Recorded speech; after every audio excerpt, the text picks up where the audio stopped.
Hello, everyone. I am the survivor of a 30-year marriage. I should have ended this a long time ago. You know how it is, though. I figured we could go to marriage counseling and see how we could both improve and live happily ever after. That was before I knew anything about narcissism and how they are perfectly fine in the relationship they control and manipulate to make you think you are going crazy. So once I figured that out, and I did go to marriage counseling with him, I filed last July for divorce in a community property state, and it is now February because he is trying to play attorney. And I just found out a few days ago he now wants a deposition from me. For why? I have no idea. We don't have any children at home. We're just going to split everything down the middle. I have not a clue what. So that's a video all to itself. But I wanted to talk about, my title is Cluster B Narcs Are Liars and Fakes. So Friday night, my husband texted me and said he was headed to our residence. He doesn't live in the house anymore, which is another video unto itself. And I did not reply. I had plans to do some shopping, get some gas, etc. after work. And I think he thought I was going to rush home to see him, and I didn't. So he texted me later, "Are you not coming home because I am here?" Well, truthfully, yes, but I did indeed plan on doing some errands after work. When I did get home, he needed some paperwork, which I got out for him. And while I was doing that, he began to berate my attorney because he thought it was funny and he could pull the wool over her eyes, or, he knows more than any attorney. You know how they are, right?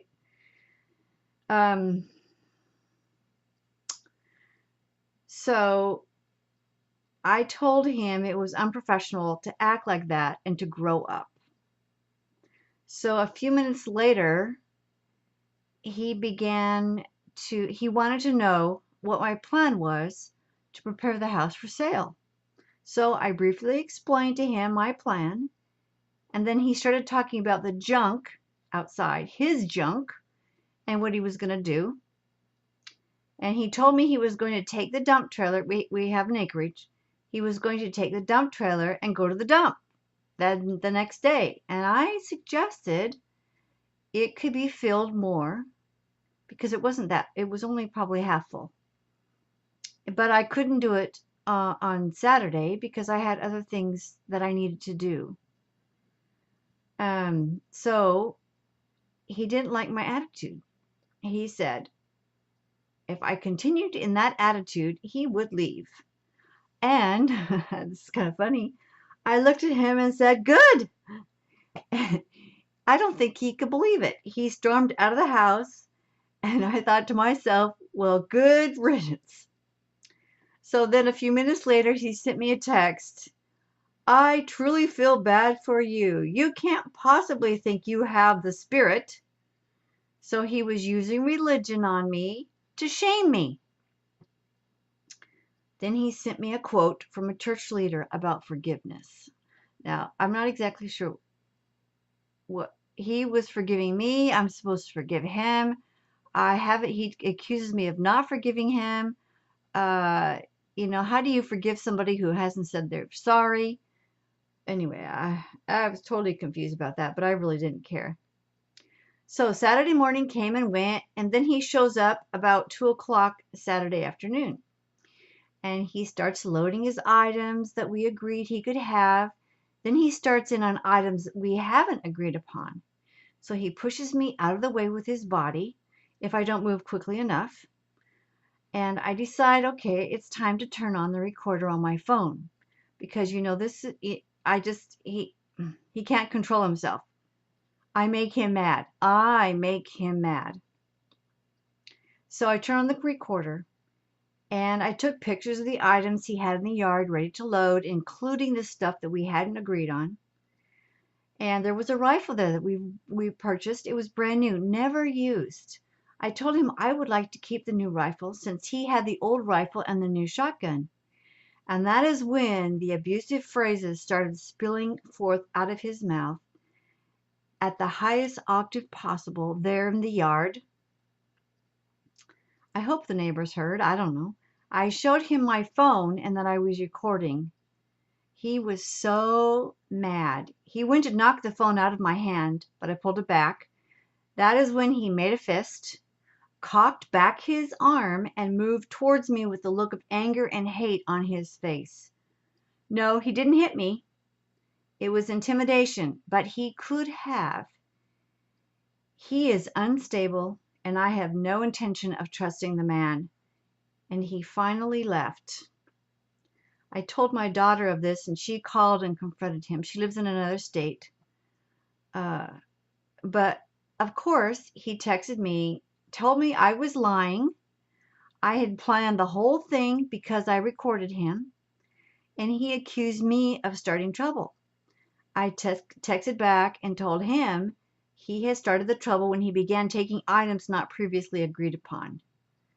And you know how they twist and they gaslight. I'm sharing this because if you've ever gone through or dealt with these people, this is not a surprising story. This is real, and this happens. They love to manipulate and control. So I emailed my attorney. This was Saturday, and luckily she emailed me back. She told me make sure the locks in the house are changed. And I also told her that I have chained the gates. And she said that if he shows up, tell him to leave once and then call the police if he doesn't, or the sheriff. So I did all that, and then tonight, it's now Monday night, February the 1st.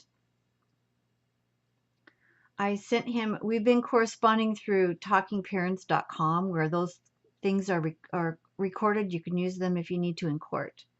And he informed me he wasn't going to use that anymore for who knows what reason. I have no idea. So anyway, tonight I emailed him through Talking Parents to tell him that he would need an appointment from now on, and he would also need to bring a third person because I am not going to be in the same yard or the same house with him. He texted me just now stating he was not going to open Talking Parents. And I texted back, it's your choice. And that's the last text that he's going to get from me because I'm only going to go through Talking Parents. But he is going to be mighty surprised when he comes all the way. I'm an hour from his current house. He's going to be surprised when he gets here and he cannot get in. I kind of look forward to that. It's kind of probably immature of me to think that, but I do and I don't, you know. It's kind of, anyway. But why do they act like these bratty kids? My gosh, this divorce should have been over. Well, in my state, you only have to wait 60 days.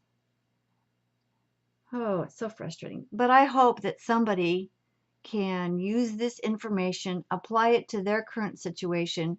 And that's what I've done with so many YouTube videos that I have watched and listened to. I usually listen to them when I'm driving. And every now and again, somebody will say something that's like, yes, okay, I understand. That's him. All right, got it. It's not me. It's so helpful. Well, this has probably gone all over. I don't know. Let's see. I'm getting a picture on the machine there. Anyway, have a good night and talk more later.